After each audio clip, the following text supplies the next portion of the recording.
তো বন্ধুরা, তোমাদের সামনে একটা নতুন ভিডিও নিয়ে হাজির হয়েছি। নির্বাচন কমিশন একটি নতুন নিয়ম জারি করেছে। 16ই ডিসেম্বর থেকে নাকি হিয়ারিং চালু হতে চলেছে। 4 দিন পর হিয়ারিং। আপনার ভোট কি এবার বদলে যাচ্ছে? কমিশন কেন হঠাৎ 3টি জরুরি ঘোষণা আনছে?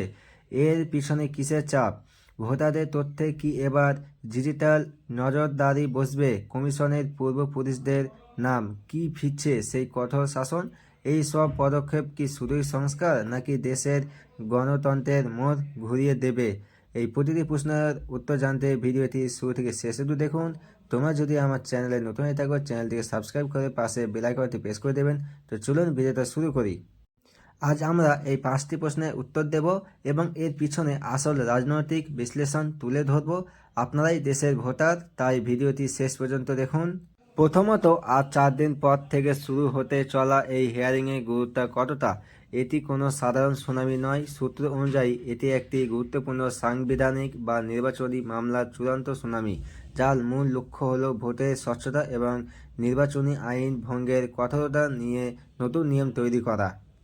এই হিয়ারিংয়ের সিদ্ধান্তগুলি ভবিষ্যতের প্রতিটি নির্বাচনকে প্রভাবিত করবে। উদাহরণস্বরূপ, নির্বাচন কমিশনকে আরও বেশি ক্ষমতা দেওয়া হতে পারে, যাতে তারা ভোটের সময়ে সোশ্যাল মিডিয়া বা অর্থের অবৈধ ব্যবহার কঠোরভাবে নিয়ন্ত্রণ করতে পারে। এর ফলে প্রথাগত নির্বাচনী প্রচারের ধরন আমূল পাল্টে যাবে। এবার আসা যাক কমিশনের সেই 3টি বহু প্রতীক্ষিত ঘোষণার প্রসঙ্গে। মনে করা হচ্ছে এই ঘোষণাগুলি চূড়ান্ত হিয়ারিংয়ের আগেই চলে আসতে পারে।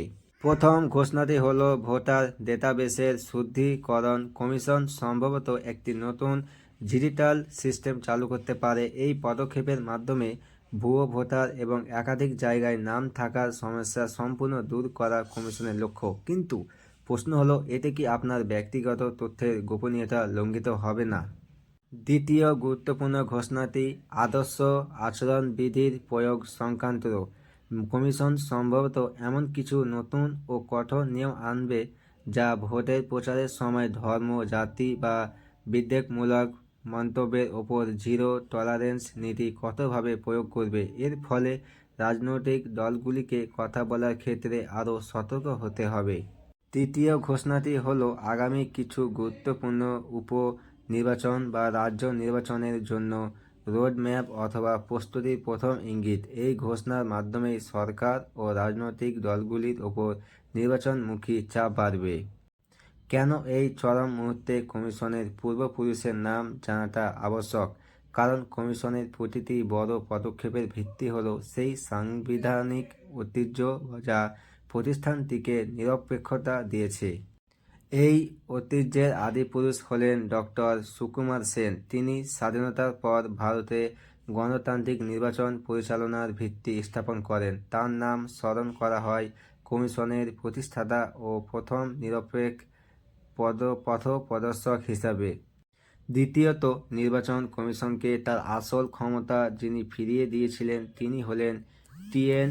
সেশন। 1990-এর দশকে তার কঠোর প্রশাসনিক ব্যবস্থা কমিশনকে এক নতুন শক্তি দেয়। তার নাম নিরপেক্ষতা ও জিরো টলারেন্স নীতির বজায় রাখা প্রতীক। তো দর্শক বন্ধুরা, আগামী 4 দিন আমাদের জন্য খুব গুরুত্বপূর্ণ। একদিকে হিয়ারিং, অন্যদিকে 3টি বড় ঘোষণা, আর এই সব কিছুর মূলে আছে কমিশনের সেই কঠোর নিরপেক্ষ ঐতিহ্য। মনে রাখবেন, আপনি একজন ভোটার, আপনার ভোট দেওয়ার পদ্ধতি বদলে যেতে পারে। এই সব খবর সম্পর্কে আপনার বিশ্লেষণ কী, তা নিচে কমেন্ট করে জানান। এই তথ্যগুলি সবার জানা দরকার, তাই ভিডিওটি লাইক করুন এবং শেয়ার করুন। দেখা হচ্ছে পরের ভিডিওটিতে।